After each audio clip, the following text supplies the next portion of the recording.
राजस्थान के वीर योद्धाओं की गाथा का गुणगान समूचे विश्व में होता है। वीर राजपूती योद्धाओं के शौर्य के कारण राजस्थान को पहले राजपुताना कहा जाता था। इस राजपुताने में एकमात्र जाट महाराजा थे, महाराजा सूरजमल, जो भरतपुर के संस्थापक थे। 13 फरवरी 1701 को जन्मे महाराजा सूरजमल राजा बदन सिंह के पुत्र थे। महाराजा सूरजमल को कुशल प्रशासक, दूरदर्शी और कूटनीति का धनी माना जाता है।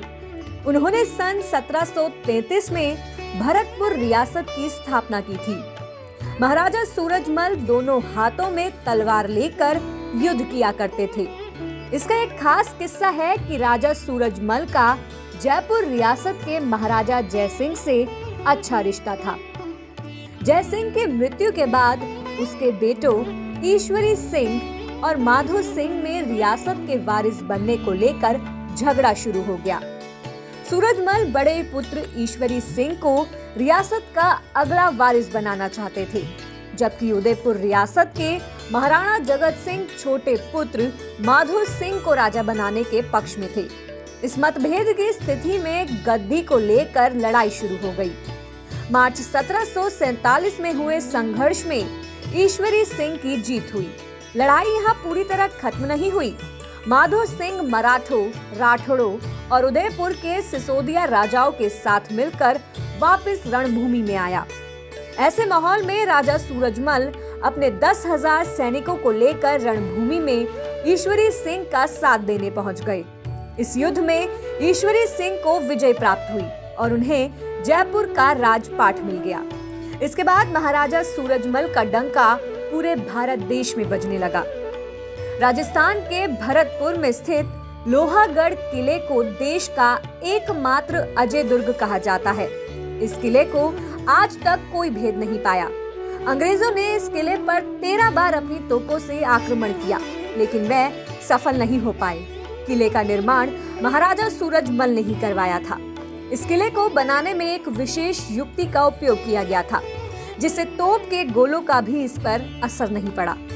महाराजा सूरजमल ने पानीपत की तीसरी लड़ाई में मराठों के आधे से ज्यादा सैनिक मारे जाने के बाद उनकी काफी मदद की। युद्ध हारने के बाद मराठों के पास ना तो पूरा राशन था और ना ही उन्हें इलाके के बारे में जानकारी थी। महाराजा सूरजमल ने पानीपत के युद्ध से पहले सदाशिव भाऊ को सलाह दी थी, अब्दाली की सेना पर अभी अतिक्रमण करना ठीक नहीं, क्योंकि उस दौरान सर्दियां थी। सूरजमल ने सलाह दी थी कि अफगान सैनिक सर्दी आसानी से सह लेंगे, लेकिन गर्मी नहीं सह सकते। ऐसे में गर्मी में हमला करना ठीक होगा। मराठा शासक इस युद्ध में कई हजार स्त्रियों और बच्चों को लेकर चले थे। महाराजा सूरजमल ने सलाह दी कि स्त्रियों और बच्चों को साथ लेकर मत घूमो, इससे ध्यान युद्ध से बटेगा। इसके अलावा महाराजा सूरजमल ने मराठाओं को कई सलाहें दी, लेकिन वह नहीं माने। जब पानीपत के तीसरे युद्ध में उनकी हार हुई, तो महाराजा सूरजमल ने 30-40 हजार सैनिकों को भरतपुर में शरण दी। उस समय वे भूखे प्यासे थे। भयंकर सर्दी के कारण उनकी हालत खराब थी। महाराजा और महारानी किशोरी ने जनता से अपील कर अनाज इकट्ठा किया और उस समय लगभग इसका खर्च 20 लाख रुपए आया था। उन्होंने कई माह तक मराठाओं को शरण दी। जाते हुए हर व्यक्ति को 1 रुपया, 1 सेर अनाज और कुछ कपड़े दिए गए, जिससे उन्हें परेशानी ना हो।